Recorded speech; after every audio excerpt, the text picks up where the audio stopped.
Oke teman-teman, kali ini kita akan belajar mengenai simbol semikolon.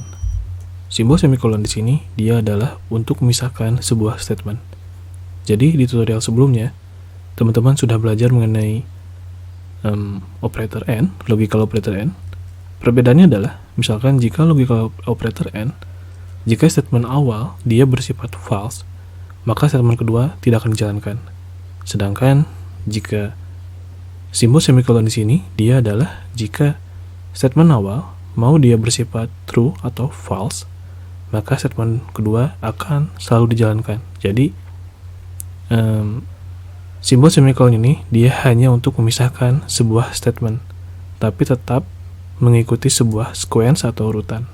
Misalkan di sini kita membuat mkdir, misalkan kalau enggak kita cd, kita akan berpindah ke direktori name, lalu simbol semikolon untuk memisahkan sebuah statement, kemudian membuat direktori coba seperti ini. Nah, di sini jika teman-teman menggunakan logical operator AND dan tidak menggunakan simbol semikolon, otomatis kan bersifat false dan akan menampilkan sebuah error karena statement awal bersifat false, karena name dia tidak terdapat di dalam direktori belajar Linux, dan direktori belajar Linux hanya source.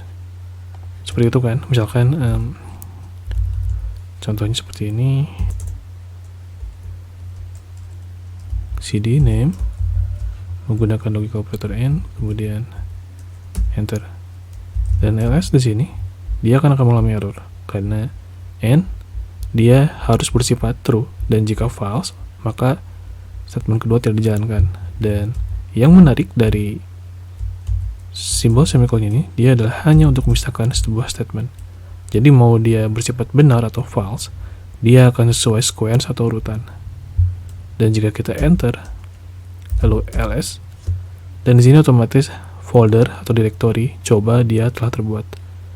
Jadi mau dia bersifat true atau false, maka dengan menggunakan simbol semikolon atau pemisah statement, mau dia bersifat true atau false untuk statement pertama, yang ini, dia akan tetap sesuai urutan atau sequence.